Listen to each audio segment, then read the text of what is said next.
ಬಾಣಂತಿಯರು ಹಾಗೂ ಋತುಮತಿಯಾದ ಹೆಣ್ಣು ಮಕ್ಕಳಿಗೆ ಕೊಡುವಂತ ಮನೆಮದ್ದು ನಮ್ಮ ಊರಿನ ಎಳ್ಳು ಮೆಂತೆ ರೆಡಿಯಾಗಿದೆ. ತಪ್ಪದೆ ಒಂದ್ಸಲ ಟ್ರೈ ಮಾಡಿ, ತುಂಬ ಆರೋಗ್ಯವಾಗಿರುತ್ತೆ, ಗಟ್ಟಿಮುಟ್ಟಾಗುತ್ತೆ ದೇಹ ಇದನ್ನು ತಿಂದರೆ. ನಮಸ್ತೆ ಎಲ್ಲರನ್ನು ಸುಸಿಸ್ ಕಿಚನ್ಗೆ ಸ್ವಾಗತ ಮಾಡಿಕೊಂಡು ಇವತ್ತು ಅದ್ಭುತವಾದ ಅಡಿಗೆ ಮಾಡ್ತಾ ಇದ್ದೀನಿ. ಬನ್ನಿ ಹೇಗೆ ಮಾಡೋದು ನೋಡೋಣ. ನಾನು ಮಾಡುವ ಅಡಿಗೆಗಳು ನಿಮಗೆ ಇಷ್ಟ ಆಗ್ತಿದ್ರೆ ದಯಮಾಡಿ ಸಬ್ಸ್ಕ್ರೈಬ್ ಮಾಡಿಕೊಂಡು ನಿಮ್ಮ ಫ್ರೆಂಡ್ಸ್ ಅಂಡ್ ಫ್ಯಾಮಿಲಿಗೆ ಹೆಚ್ಚು ಶೇರ್ ಮಾಡಿ. ಹಾಗೆ ನನ್ನ ಚಾನಲ್ ಮೇಲೆ ನಿಮ್ಮ ಸಹಕಾರ ಪ್ರೋತ್ಸಾಹ ಸದಾ ಇರಲಿ ಅಂತ ಕೇಳ್ಕೊಳ್ತೀನಿ. ಇವತ್ತು ನಾವು ನಮ್ಮ ಕೊಡಗಿನಲ್ಲಿ ಮಾಡುವಂತ ಬಾಣಂತಿಯರಿಗೆ ಮಾಡುವಂತ ಮನೆಮದ್ದು. ಬಾಣಂತಿಯರಿಗೆ ಮಾತ್ರ ಅಲ್ಲ, ಋತುಮತಿಯಾದ ಹುಡುಗಿಯರಿಗೂ ಕೂಡ ನಾವು 12 ದಿವಸ ಆದ ಮೇಲೆ ಕೊಡ್ತೀವಿ. ಬಾಣಂತಿಯರಿಗೆ ಡೆಲಿವರಿಯಾಗಿ 3 ತಿಂಗಳಲ್ಲಿ ಇದನ್ನು ಕೊಡೋಕ್ಕೆ ಸ್ಟಾರ್ಟ್ ಮಾಡ್ತೀವಿ. ತುಂಬ ಒಳ್ಳೆಯದಾಗುತ್ತೆ, ತುಂಬ ಆರೋಗ್ಯಕರ ಫುಡ್ ಇದು. ನಮ್ಮ ಭಾಷೆಯಲ್ಲಿ, ಕೊಡವ ಭಾಷೆಯಲ್ಲಿ ಎಳ್ಳು ಮೆಂತೆ ಅಂತ ಹೇಳ್ತೀವಿ. ಇವತ್ತು ಅದನ್ನು ಮಾಡಿ ನಿಮ್ಮೊಂದಿಗೆ ಶೇರ್ ಮಾಡ್ತಾ ಇದ್ದೀನಿ. ತುಂಬ ಜನರ ರಿಕ್ವೆಸ್ಟ್ ಇತ್ತು, ಮೇಡಮ್ ಬಾಣಂತಿಯರಿಗೆ ಮಾಡುವಂಥ ಮನೆಮದ್ದನ್ನು ಮಾಡಿ ತೋರಿಸಿ ಅಂತ. ಬನ್ನಿ ಇವಾಗ ನಮ್ಮ ಎಳ್ಳು ಮೆಂತೆಯನ್ನು ಹೇಗೆ ಮಾಡ್ಕೊಳ್ಳೋದು ಅಂತ ನೋಡೋಣ. ನಾನಿಲ್ಲಿ 1 kg ಕಪ್ಪು ಎಳ್ಳನ್ನು ತಗೊಂಡಿದ್ದೀನಿ. ಇದನ್ನು ಚೆನ್ನಾಗಿ ವಾಶ್ ಮಾಡಿ ಬಿಸಿಲಲ್ಲಿ ಒಣಗಿಸಿ ಇಟ್ಕೊಂಡಿದ್ದೀನಿ. ಕಲ್ಲೆಲ್ಲ ಇರುತ್ತೆ, ನೋಡ್ಕೋಬೇಕು. ಕ್ಲೀನ್ ಆದ ಎಳ್ಳು ತಗೊಂಡು ನಾವು ಅದನ್ನು ತೊಳೆದು ಒಣಗಿಸ್ಕೊಳ್ಬೇಕು. ಹಾಗೆ ಮೊದಲಿನ ಕಾಲದಲ್ಲಿ ನಮ್ಮ ಅಜ್ಜಿ ಎಲ್ಲ ಮಾಡ್ತಿದ್ದು 1 kg ಮೆಂತೆಗೆ ಅರ್ಧ kg ಎಳ್ಳನ್ನು ಸೇರಿಸ್ತಾ ಇದ್ರು. ಇವತ್ತು ನಾನು 1 kg ಎಳ್ಳಿಗೆ ಅರ್ಧ kg ಮೆಂತೆಯನ್ನು ತಗೊಂಡಿದ್ದೀನಿ. ಇವಾಗಿನ ಮಕ್ಕಳು ಸ್ವಲ್ಪ ಕಹಿ ಇದ್ರೆ ತಿನ್ನಲ್ಲ, ಹಾಗಾಗಿ ಅದನ್ನು ನಾನು ಸ್ವಲ್ಪ ಚೇಂಜ್ ಮಾಡ್ಕೊಂಡಿದ್ದೀನಿ. ನೀವು ಕೂಡ ಹಾಗೆ ಮಾಡ್ಕೊಳ್ಳಿ. ಮತ್ತೆ 1 kg ಬೆಲ್ಲ ತಗೊಂಡಿದ್ದೀನಿ, ಆರ್ಗ್ಯಾನಿಕ್ ಬೆಲ್ಲನ ತಗೊಂಡಿದ್ದೀನಿ. ಇಲ್ಲಿ ನಾನು 5 ಕೊಬ್ಬರಿನ ತುರಿದು ಇಟ್ಕೊಂಡಿದ್ದೀನಿ. ಎಲ್ಲವನ್ನು ಚೆನ್ನಾಗಿ ತುಪ್ಪದಲ್ಲಿ ಫ್ರೈ ಮಾಡ್ಕೊಳ್ಳುವಂಥದ್ದು. ಇಲ್ಲಿ ನಾನು 1 kg ತುಪ್ಪ ತಗೊಂಡಿದ್ದೀನಿ. ಇಷ್ಟು ಪದಾರ್ಥ ಮಾಡ್ಕೊಳ್ಳೋಕ್ಕೆ 1 kg ತುಪ್ಪ ಬೇಕಾಗುತ್ತೆ. ಚೆನ್ನಾಗಿ ಎಲ್ಲವನ್ನು ತುಪ್ಪದಲ್ಲಿ ಹುರಿದು ಇಟ್ಕೊಂಡ್ರೆ ಎಳ್ಳು ಮೆಂತೆ ಮನೆಮದ್ದನ್ನ 6 ತಿಂಗಳವರೆಗೂ ಸ್ಟೋರ್ ಮಾಡಿ ಇಡ್ಬೋದು. ಮಧ್ಯದಲ್ಲಿ ಒಂದ್ಸರಿ ಬಿಸಿ ಮಾಡಿಕೊಂಡು ತಣ್ಣಗಾದ್ಮೇಲೆ ಮತ್ತೆ ಡಬ್ಬದಲ್ಲಿ ಸ್ಟೋರ್ ಮಾಡುವಂಥದ್ದು. ಇದನ್ನ ಬೆಳಗಿನ ಹೊತ್ತಲ್ಲಿ ಕಾಫಿ ಎಲ್ಲ ತಗೊಳ್ಳುವ, ಬ್ರೇಕ್ಫಾಸ್ಟ್ ಮಾಡೋದಕ್ಕಿಂತ ಮೊದಲು ಇದನ್ನ ಜಾಸ್ತಿ ತಗೊಳ್ಳೋದಲ್ಲ. ನಾನು ಅದನ್ನು ಕೂಡ ಫೈನಲ್ ಆಗಿ ತೋರಿಸ್ತೀನಿ ಎಷ್ಟು ದಿನ ತಗೋಬೇಕು ಅಂತ. ಆ ಥರ ತಗೊಳ್ಬೇಕು, ಬಾಣಂತಿಯರಿಗಾಗ್ಲಿ ಅಥವಾ ಋತುಮತಿಯಾದ ಹುಡುಗಿಯರಿಗಾದ್ರಿ ಕೊಡುವಾಗ. ಮತ್ತೆ ನಮ್ಮ ಮನೆಯಲ್ಲಿ ಅಮ್ಮ ಯಾವತ್ತು ಗದ್ದೆ ಕೆಲಸ ಎಲ್ಲ ಅಪ್ಪಾಜಿ ನಮ್ಮ ದೊಡ್ಡಪ್ಪಂದಿರೆಲ್ಲ ಮಾಡುವಾಗ ಅದನ್ನ ಮಾಡಿ ಕೊಡ್ತಾ ಇದ್ರು. ಅವರಿಗೆ ಮೂಳೆ ಎಲ್ಲ ಚೆನ್ನಾಗಿ ಗಟ್ಟಿಯಾಗ್ಲಿ, ತುಂಬಾ ಗದ್ದೆ ಕೆಲಸ ಮಾಡುವಾಗೆಲ್ಲ ತುಂಬಾ ಕಷ್ಟ ಇರುತ್ತಲ್ಲ, ಅವರಿಗೂ ಕೂಡ ಮಾಡಿ ಕೊಡ್ಬೋದು. ಇದನ್ನ ಯಾರು ಬೇಕಾದ್ರೂ ತಗೋಬಹುದು. ಇದು ಡಯಾಬಿಟಿಕ್ ಪೇಷಂಟ್ ಅವ್ರಿಗೆ ಕೂಡ ತುಂಬಾ ಒಳ್ಳೇದಾಗುತ್ತೆ. ಡಯಾಬಿಟಿಕ್ ಪೇಷಂಟ್ ಅವರಿಗೆ ಕೊಡುವಾಗ ನೀವು ಮೆಂತೆ ಸ್ವಲ್ಪ ಜಾಸ್ತಿ ಮಾಡ್ಕೊಳ್ಬಹುದು, ಎಳ್ಳನ್ನ ಸ್ವಲ್ಪ ಕಡಿಮೆ ಮಾಡಿ. ಮೊದಲಿಗೆ ಒಂದು ಪಾತ್ರೆ ಬಿಸಿಗೆ ಇಟ್ಕೊಂಡು ಮೆಂತೆನ ಹುರ್ಕೊಳ್ಳೋಣ. ಚೆನ್ನಾಗಿ ಹುರಿಬೇಕು, ಜಾಸ್ತಿ ಕಪ್ಪಾಗಿ ಹುರಿಬಾರ್ದು. ನಿಮಗೆ ಗೊತ್ತಾಗುತ್ತೆ, ಒಂದು ಗೋಲ್ಡನ್ ಬ್ರೌನ್ ಬರುತ್ತೆ, ಅಷ್ಟು ಹುರ್ಕೊಂಡ್ರೆ ಚೆನ್ನಾಗಾಗುತ್ತೆ. ಈ ರೀತಿಯಲ್ಲಿ ಈ ಹದದಲ್ಲಿ ಬ್ರೌನ್ ಕಲರ್ ಬರುವ ಹಾಗೆ ಚೆನ್ನಾಗಿ ಮೆಂತೆನ ಹುರ್ಕೋಬೇಕು. ತಣ್ಣಗಾದ್ಮೇಲೆ ಇದು ಸಣ್ಣ ಸಣ್ಣ ತರಿಯಾಗಿ ಮಾಡಿಕೊಂಡ್ರೆ ಒಂದೊಳ್ಳೆ ರುಚಿಯಾದ ಮನೆಮದ್ದಿಗೆ ಹಾಕೊಳ್ಳೋಕ್ಕೆ ನಮ್ಮ ಮೆಂತೆ ರೆಡಿ ಆಗುತ್ತೆ. ಸಾಕಿದು, ಇದನ್ನು ತಣ್ಣಗಾಗಲು ಬಿಡೋಣ. ಇವಾಗ ಸ್ವಲ್ಪ ಸ್ವಲ್ಪ ಎಳ್ಳನ್ನು ಹಾಕೊಂಡು ಹುರ್ಕೊಳ್ಳೋಣ.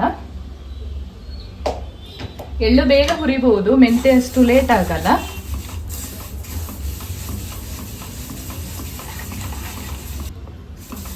ಎಳ್ಳು ಎಲ್ಲಿವರೆಗೆ ಹುರಿಬೇಕಂದ್ರೆ ಚಟಪಟ ಅಂತ ಎಲ್ಲ ಎಳ್ಳು ಕೂಡ ಸಿಡಿತಾ ಇರಬೇಕು, ಅಲ್ಲಿವರೆಗೂ ಹುರ್ಕೋಬೇಕು. ಎಳ್ಳು ಹುರಿಯದಿದ್ರೂ ಕೂಡ ಚೆನ್ನಾಗಿ ಬೇಗ ಹಾಳಾಗುತ್ತೆ ನಮ್ಮ ಬಾಣಂತಿ ಮದ್ದು. ಎಲ್ಲವನ್ನು ನೀಟಾಗಿ ಅದಕ್ಕೆ ಹುರಿದು ಮಾಡುವಂಥದ್ದು ಇದು ಕೆಲಸ. ಅಂದರೆ ಹುರಿಯುವಂಥದ್ದು ಅಷ್ಟೇನೆ, ಇನ್ನೇನು ಅಷ್ಟು ಕಷ್ಟ ಇಲ್ಲ.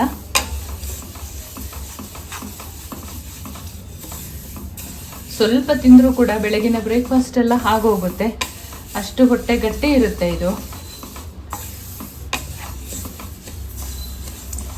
ಎಲ್ಲ ಎಳ್ಳನ್ನು ಇದೇ ಥರ ಹುರ್ಕೊಳ್ಳೋಣ.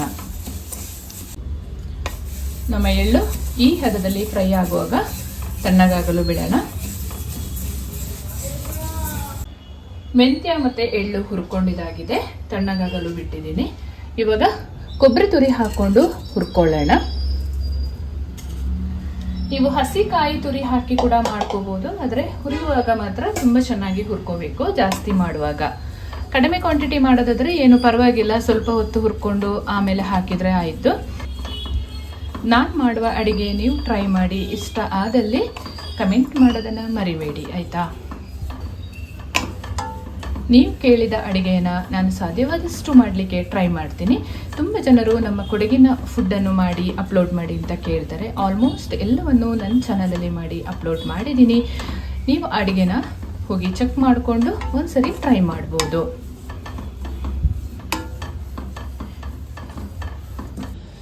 ಎಲ್ಲ ಪದಾರ್ಥನ ಚೆನ್ನಾಗಿ ಹುರ್ಕೊಂಡಿದ್ದಾಗಿದೆ. ಕಂಪ್ಲೀಟಾಗಿ ತಣ್ಣಗಾದ್ಮೇಲೆ ಇದನ್ನು ನಾವು ತರಿಯಾಗಿ ಮಿಕ್ಸಿ ಜಾರಲ್ಲಿ ಹಾಕಿ ಪೌಡ್ರ್ ಮಾಡ್ಕೋಬೇಕು. ಕೊಬ್ಬರಿ ತುರಿನ ಕೂಡ ಈ ರೀತಿಯಲ್ಲಿ ಚೆನ್ನಾಗಿ ಹುರ್ಕೋಬೇಕು. ಮತ್ತೊಮ್ಮೆ ನಾವು ತುಪ್ಪದಲ್ಲಿ ಕೂಡ ಹುರಿಯುವಂಥದ್ದಿದೆ. ನೀರಿನಂಶ ಸ್ವಲ್ಪವೂ ಸೋಕಿಸ್ಕೊಳ್ಬಾರ್ದು, ಬೇಗ ಹಾಳಾಗುತ್ತೆ ನಮ್ಮ ಎಳ್ಳು ಮೆಂತೆ. ಮಿಕ್ಸಿ ಜಾರಿಗೆ ಹಾಕ್ಕೊಂಡು ಒಂದು ಚಿರೋಟಿ ರವೆ ಥರ ಅದಕ್ಕಿಂತ ಸ್ವಲ್ಪ ತರಿ ಮಾಡಿಕೊಂಡ್ರೆ ಆಯಿತು. ಮೆಂತ್ಯನ ನೋಡಿ ಈ ರೀತಿಯಲ್ಲಿ ಇಷ್ಟು ಸಣ್ಣ ತರಿಯಾಗಿ ಮಾಡ್ಕೋಬೇಕು. ಇದು ತುಪ್ಪದಲ್ಲಿ ಹುರಿದಾಗೊತ್ತಿಗೆ ಬಾಯಿಗೆ ಸಿಗುವಾಗ ತುಂಬ ಒಳ್ಳೆಯದಾಗುತ್ತೆ. ಹಾಗಾಗಿ ಎಳ್ಳು ಕೂಡ ಸೇಮ್ ಒಂದು ವಿಧಾನದಲ್ಲೇ ಹಾಕೊಳ್ಳೋಣ. ಎಳ್ಳನ್ನು ಕೂಡ ಸೇಮ್ ವಿಧಾನದಲ್ಲಿ ಪೌಡ್ರ್ ಮಾಡ್ಕೊಳ್ಳೋಣ. ಜಾಸ್ತಿ ನೈಸ್ ಇರಬಾರ್ದು, ಚೆನ್ನಾಗಾಗಲ್ಲ. ಈ ಹದದಲ್ಲಿ ಎಳ್ಳನ್ನು ತರಿ ಮಾಡಿಕೊಂಡ್ರೆ ಆಯಿತು. ದೊಡ್ಡದಾದ ಒಂದು ಪಾತ್ರೆ ತಗೊಳ್ಳೋಣ.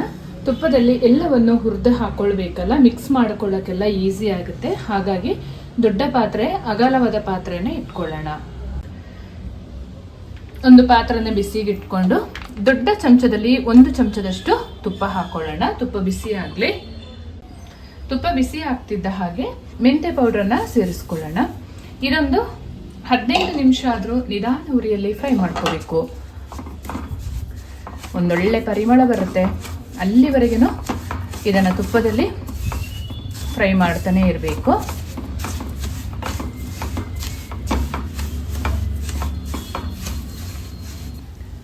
ಈ ರೀತಿಯಲ್ಲಿ ಚೆನ್ನಾಗಿ ಹುರ್ಕೊಂಡಿದ್ದಾಗಿದೆ. ಇವಾಗ ನಾವು ದೊಡ್ಡದೊಂದು ಪಾತ್ರೆ ಇಟ್ಕೊಂಡಿದ್ದೀವಲ್ಲ, ಎಲ್ಲವನ್ನು ಹುರಿದು ಅದಕ್ಕೆ ಸೇರಿಸ್ಕೊಳ್ಳೋಣ.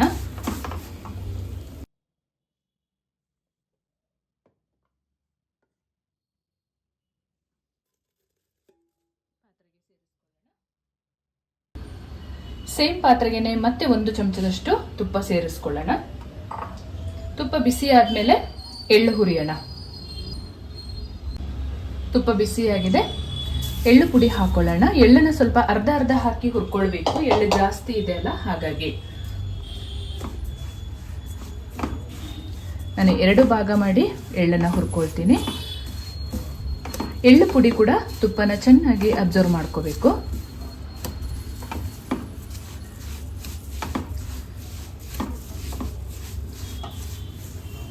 ಎಲ್ಲವೂ ಒಂದು 10 ರಿಂದ 15 ನಿಮಿಷ ಆದ್ರೂ ಸಪ್ರೇಟ್ ಆಗಿ ಹುರಿಬೇಕು. ಮತ್ತೆ ಸ್ವಲ್ಪ ತುಪ್ಪ ಹಾಕೊಂಡು ಹುರಿದಿಟ್ಟಿದ ಕೊಬ್ಬರಿ ತುರಿನ ಕೂಡ ತುಪ್ಪದಲ್ಲಿ ಫ್ರೈ ಮಾಡ್ಕೋಬೇಕು. ಸ್ವಲ್ಪ ಹಾಕೊಂಡು ಫ್ರೈ ಮಾಡಿದರೆ ಬೇಗ ಆಗುತ್ತೆ. ಒಮ್ಮೆಗೆ ಹಾಕೊಳ್ಳೋದಕ್ಕಿಂತ ಚೆನ್ನಾಗಿ ಫ್ರೈ ಮಾಡ್ಕೊಳ್ಳೋಣ.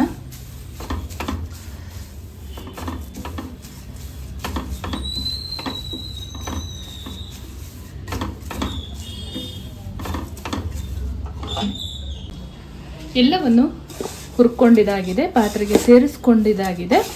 ಇವಾಗ ನೀಟಾಗಿ ಮಿಕ್ಸ್ ಮಾಡಿಕೊಂಡು ಆಮೇಲೆ ನಿಧಾನ ಉರಿಯಲ್ಲಿ ಒಲೆ ಮೇಲೆ ಇಟ್ಟು ಇದನ್ನೊಂದು 15 ನಿಮಿಷ ಬೆಲ್ಲ ಪುಡಿ ಹಾಕಿ ಮಿಕ್ಸ್ ಮಾಡ್ಕೊಳ್ಳೋಣ.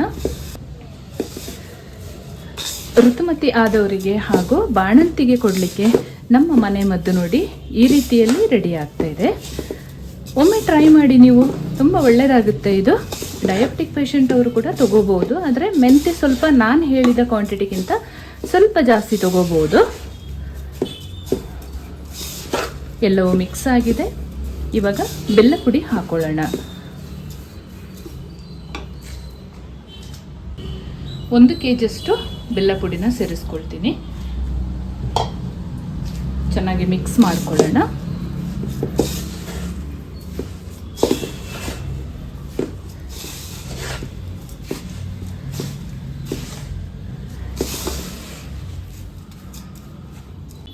ಈ ರೀತಿಯಲ್ಲಿ ಚೆನ್ನಾಗಿ ಮಿಕ್ಸ್ ಮಾಡಿಕೊಂಡು ಪಾತ್ರೆನ ಒಲೆ ಮೇಲೆ ಇಟ್ಕೊಳ್ಳೋಣ.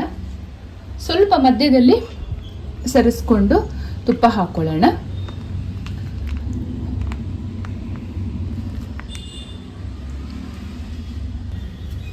ತುಪ್ಪ ಕರಗಿದೆ, ಚೆನ್ನಾಗಿ ಮಿಕ್ಸ್ ಮಾಡ್ಕೊಳ್ಳೋಣ.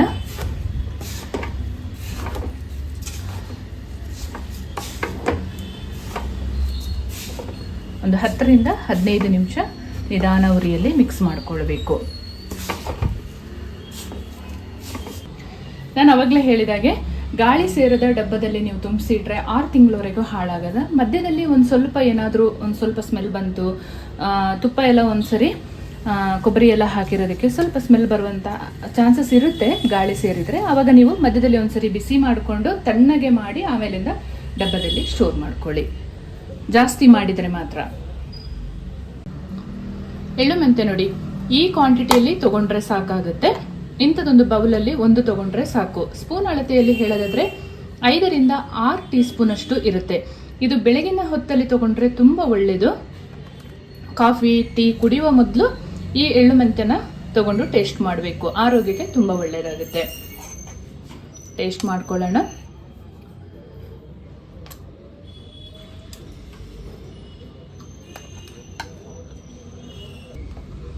ತುಂಬ ಅದ್ಭುತವಾಗಿದೆ. ನಾನು ಮಾಡುವ ಅಡುಗೆಗಳು ನಿಮಗೆ ಇಷ್ಟ ಆಗ್ತಿದ್ರೆ ದಯಮಾಡಿ ಕಮೆಂಟ್ ಮಾಡಿ. ನಿಮ್ಮ ಕಮೆಂಟ್ ಓದಲು ನಾನು ಕಾಯ್ತಾ ಇರ್ತೇನೆ.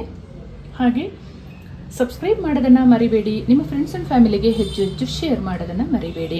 ನಿಮಗೆ ತುಂಬ ಹೃದಯದ ಧನ್ಯವಾದಗಳು. ಯಾಕೆಂತ ಹೇಳಿದರೆ ಟೈಮ್ ಮಾಡಿಕೊಂಡು ನನ್ನ ವಿಡಿಯೋನ ವಾಚ್ ಮಾಡ್ತೀರಾ. ಹಾಗಾಗಿ ಇನ್ನು ಅದ್ಭುತವಾದ ಹೊಸ ಅಡುಗೆಯೊಂದಿಗೆ ಸಿಗ್ತೇನೆ.